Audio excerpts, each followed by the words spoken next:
Good morning everyone. जैसा कि आपको पता है ऑनलाइन क्लासेस चल रही हैं और सभी को एक ऐप के माध्यम से ऑनलाइन क्लासेस सेंड की जा रही हैं।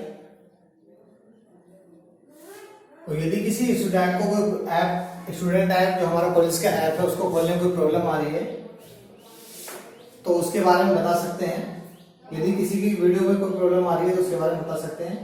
तो आइए स्टार्ट करते हैं। आज हमारा टॉपिक है, हमारा टॉपिक चल रहा था कोऑर्डिनेशन, समन्वय। जंतुओं में समन्वय का टॉपिक चल रहा था। उसमें बताया था मैंने आपको दो प्रकार का होता है, रासायनिक और तंत्रिकीय। रासायनिक की बात की थी हमने, तंत्रिकीय की बात की थी। उसमें केमिकल जो था हमारा रासायनिक समन्वय जो था उसमें हमारे पहली ग्रंथि की हमने बहुत सारी ग्रंथियों की बात की थी। तो ग्रंथियों में पहली ग्रंथि हमारी पीयूष ग्रंथि। तो पीयूष ग्रंथि की सबसे पहले हम बात करें कि ये होती क्या है, कहाँ पाई जाती है और किस प्रकार की होती है। तो आइए बातें करते हैं उसके बारे में। तो पीयूष ग्रंथि की बात करें तो यह एक जटिल ग्रंथि होती है। कैसी होती है? जटिल, कॉम्प्लेक्स ग्रंथि होती है जो हमारे अग्र मस्तिष्क के पश्च भाग में, अग्र मस्तिष्क के पश्च भाग में, सपोज कर ये हमारा ब्रेन है, इस तरह से ब्रेन होता है। तो यहाँ पर ये पीयूष ग्रंथि छोटी सी लटकी होती है। ये ब्रेन का पार्ट हो गया। तो पीछे की तरफ डायनसेफेलॉन से छोटी सी ग्लैंड्स, मटर के दाने के समान की जो ग्लैंड्स होती है इस तरह से लटकी हुई पाई जाती है।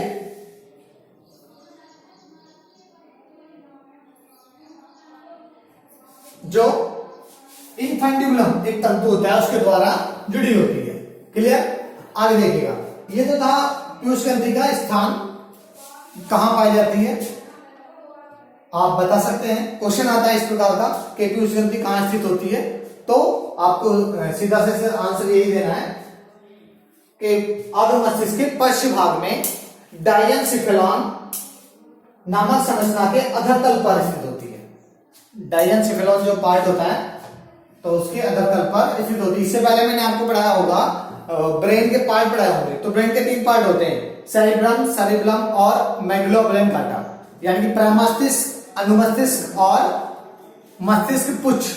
तो मस्तिष्क पुच्छ की बात कर रहे हैं तो डायनसेफेलॉन पार्ट आया होगा सेरिब्रम में जो प्रमस्तिष्क होता है। तो डायनसेफेलॉन के जो बात कर रहे थे हम उस टॉपिक में, तो डायनसेफेलॉन हमारे ब्रेन वाले पार्ट में है, टॉपिक में आता है। तो उसके बारे में मैंने वीडियो बता चुका हूं आपको उसके बारे में। तो देखिएगा, पीयूष ग्रंथि की बात कर रहे हैं तो लिखा सामने लिखा हुआ है जैसा कि अग्रपिंड से स्रावित हार्मोन्स। तो पीयूष ग्रंथि के 3 पार्ट होते हैं। कितने पार्ट होते हैं? सपोज का ये कोई ग्लैंड्स है तो इसके 3 पार्ट्स होते हैं, 1 2 3, 1 2 3, 3 पार्ट्स होते हैं। तो 3 पार्ट्स में पहला होता है अग्रभाग, पश्च भाग, मध्य भाग। ठीक है, ये आगे वाला भाग हो गया, ये पीछे वाला हो गया, ये मध्य वाला भाग हो गया। तो अग्र, मध्य और पश्च भाग की बात कर रहे हैं। तो अग्र भाग की बातें कर रहे हैं यदि हम, तो अग्र भाग यहां लिखा हुआ अग्रपिंड से स्रावित हार्मोन्स। जो हमारा अग्रपिंड होता है उससे कौन कौन से हार्मोन्स स्रावित होते हैं, उन हार्मोन्स का क्या कार्य है उसके बारे में बातें करेंगे हम। जैसे कि सामने लिखा हुआ है कि सोमैटोट्रोपिक हार्मोन्स। क्या लिखा हुआ है? सोमैटोट्रोपिक हार्मोन्स। तो सोमैटोट्रोपिक हार्मोन्स जो है या वृद्धि हार्मोन्स, क्या नाम है इसका? सोमैटोट्रोपिक हार्मोन्स या वृद्धि हार्मोन। इसकी बात करें तो इनसे बोलते हैं इसको ग्रोथ। ग्रोथ मींस वृद्धि, यानी कि वे हार्मोन्स जो हमारे शरीर की ग्रोथ करते हैं, वृद्धि करते हैं। तो वृद्धि हार्मोन्स कहलाएंगे, सीधी सी बात है। तो वृद्धि हार्मोन्स के बारे में बातें करें तो ये हार्मोन्स इस ग्रंथि से जब सीक्रेट होता है तो व्यक्ति का शरीर में काफी वृद्धि हो जाती है। हर चीज की एक निश्चित मात्रा होती है कि कोई भी चीज बैलेंस में बन के आ रही है या बैलेंस में स्रावित हो रही है। एक कोऑर्डिनेशन होता है, एक समन्वय। जैसे हम बात करें समन्वय की, यानी कि एक निश्चित मात्रा होती है जिसके द्वारा हम अंदाजा लगाते हैं कि ये हार्मोन्स हमारी बॉडी में सही मात्रा में सीक्रेट हो रहा है। तो ग्रोथ हार्मोन्स की बात करें, ये हार्मोन्स यदि व्यक्ति में ज्यादा मात्रा में सीक्रेट हो रहा है, स्रावित हो रहा है, उत्पन्न हो रहा है, मैंने ज्यादा के लिए प्लस लगाया और माइनस के लिए, सॉरी कम के लिए हम क्या साइन लगाए? माइनस। तो यदि ज्यादा मात्रा में सीक्रेट हो रहा है तो व्यक्ति का शरीर भीमकाय, भीमकाय का मतलब कि जैसे भीम का शरीर, महाभारत में आपने सुना होगा, भीम का शरीर जो था वो काफी ज्यादा वृद्धि थी उस शरीर में, यानी कि काफी बड़ा था, भीम का शरीर हो जाता है। जैसे खली, खली के बारे में आप जानते हैं, तो खली में जो है वो भीम का शरीर है, ठीक है। यानी कहने का तात्पर्य यह हुआ कि यदि सोमैटोट्रोपिक हार्मोन्स या वृद्धि हार्मोन्स व्यक्ति के शरीर में अधिक मात्रा में सिक्रेट होगा तो व्यक्ति का शरीर अधिक ग्रोथ करेगा। क्लियर? इसके अपोजिट करें, यदि कम की बात करें, यदि ये हार्मोन्स कम मात्रा में सिक्रेट होगा तो व्यक्ति का शरीर कैसा रह जाएगा? बौना रह जाएगा। जो आपने देखा होगा किसी की लंबाई ज्यादा चली जाती है, किसी की लंबाई कम रह जाती है, तो जीएस हार्मोन्स की वजह से ही होता है। क्लियर? अगला टॉपिक आगे देखिएगा। अगला है पुटिका प्रेरक हार्मोन्स या जिसको बोलते हैं फोलिकल स्टिमुलेटिंग हार्मोन्स। इस हार्मोन्स की बात करें यदि हम, पुटिका प्रेरक हार्मोन जो महिलाएं होती हैं उनमें जो अंडाशय होते हैं, जो पुटिका बनती है, ग्राफिन पुटिका जो बनती है, ये उस हार्मोन्स को प्रेरित करता है, उसको बनाने में प्रेरित, या अंडाशय के जो हार्मोन्स होते हैं या वृषण के जो हार्मोन्स होते हैं उनको स्टार्ट करने में सहायता करता है या उनके वृद्धि तथा विकास में सहायता करता है। तथा एक हार्मोन्स होते हैं,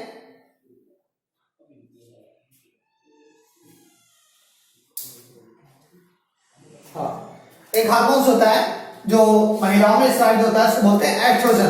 तो एस्ट्रोजन हार्मोन्स को स्टार्ट करने में ये उसको यानी कि प्रेरित करता है, जिससे अधिक मात्रा में एस्ट्रोजन हार्मोन्स स्टार्ट होता है। और एक चीज और बता दूं मैं एस्ट्रोजन हार्मोन्स के बारे में।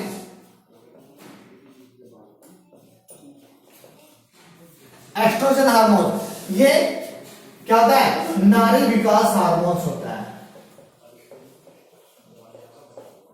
नारी विकास हार्मोन्स होता है, यानी कि जब कोई भी लड़की जब युवा अवस्था में आती है या यौवन अवस्था में आती है या प्यूबर्टी एज होती है, तो ये इस हार्मोन्स का सिक्रेशन होना शुरू हो जाता है और उस लड़की के अंदर यानी कि शरीर में कोई भी चेंजिंग, कोई भी परिवर्तन आते हैं, सब इस हार्मोन्स की वजह से ही होता है। तो आप बता सकते हैं कि किसी स्त्री के अंदर या किसी लड़की के अंदर यह हार्मोन्स कम मात्रा में सिक्रेट यानी कि किस समय सिक्रेट होता है और इस हार्मोन्स का क्या कार्य होता है। ठीक है, आगे देखिएगा। अगला हार्मोन्स है हमारा ल्यूटिनाइजिंग हार्मोन्स, यानी जो हमारी लीडिंग कोशिकाएं होती हैं वृषण की, तो वृषण की लीडिंग कोशिकाओं से यह हार्मोन सिक्रेट होता है जो एंड्रोजेंस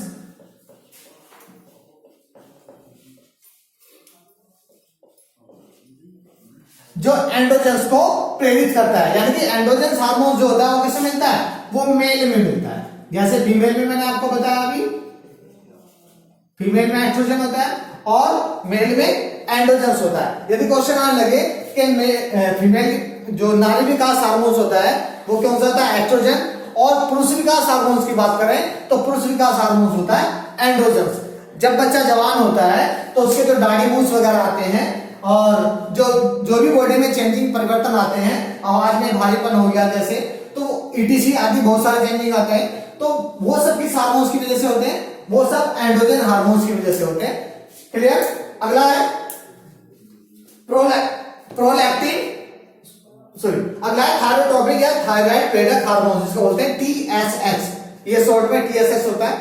तो टीएसएच को क्या काम क्या होता है? यह हार्मोन जो हमारी थायराइड ग्रंथि होती है, क्या होती है? जो हमारी थायराइड ग्रंथि होती है, उस ग्रंथि से जो हार्मोन्स स्रावित होते हैं, जैसे थायरोक्सिन, यानी कि थायराइड ग्रंथि से जो हार्मोन्स स्रावित होते हैं, उन हार्मोन्स को स्रावन होने के लिए प्रेरित करता है टीएसएच हार्मोन्स। क्लियर? अगला है प्रोलैक्टिन या मेमोट्रोपिक हार्मोन या एमटीएच, मेमोट्रोपिक हार्मोन। मेमोट्रोपिक हार्मोन्स की बात करें या प्रोलैक्टिन हार्मोन्स की बात कर रहे हैं यदि हम, मानव में यह एक दुर्बल वृद्धि का काम करता है। जैसे हम बात करें, यदि हम बात करें तो स्त्रियों में यह हार्मोन्स गर्भकाल के चलते अधिक मात्रा में स्रावित होकर यह स्तनों की वृद्धि को प्रेरित करता है तथा शिशु जन्म के समय, जब शिशु का जन्म होता है तो उस टाइम ये हार्मोन स्रावित होता है और दुग्ध स्त्रावन यानी कि मां के दुग्ध का स्त्रावन करता है। यानी कि कहने का तात्पर्य है कि कौन सा हार्मोन है, मेमोट्रोपिक हार्मोन। तो ये हार्मोन क्या काम करता है, जो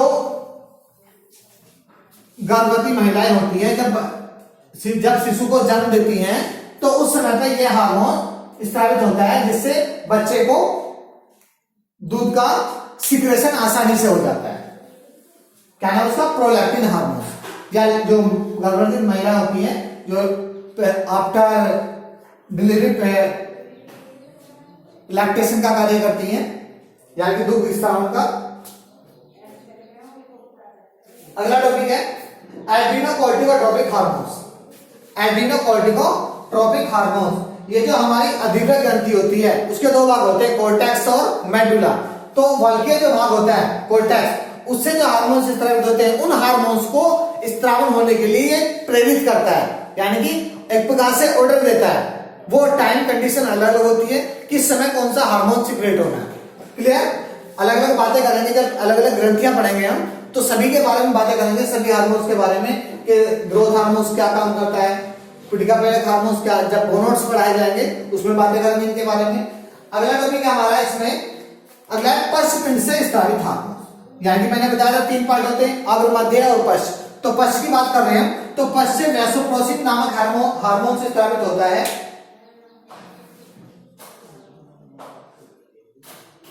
जो क्या काम करता है, जो वृक्क नलिकाओं में जल के पुनरावशोषण में वृद्धि करता है तथा जिससे यूरिन की मात्रा कम होती है। ये इस वैसोप्रोसिन हार्मोन का कार्य होता है। अगला है ऑक्सीटोसिन हार्मोन। यह हार्मोन प्रसव के समय, जब महिला किसी शिशु को जन्म देती है, डिलीवरी बोलते हैं इसको, प्रसव के समय जो गर्भाशय की जो मांसपेशियां होती हैं उनमें जो संकुचन पैदा होता है वो किसके द्वारा होता है, ऑक्सीटोसिन हार्मोन की वजह से होता है।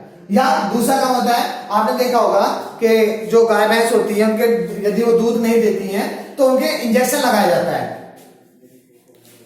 तो वो इंजेक्शन ऑक्सीटोसिन का ही होता है। लेकिन ये लगाना बैन है, प्रतिबंधित है, गवर्नमेंट की तरफ से बिल्कुल बैन है लगाना इसको, और ये इसको खरीदना भी बैन है। तो वो ऑक्सीटोसिन हार्मोन लैक्टेशन यानी कि दुग्ध स्त्रावन का कार्य करता है। और आगे इसमें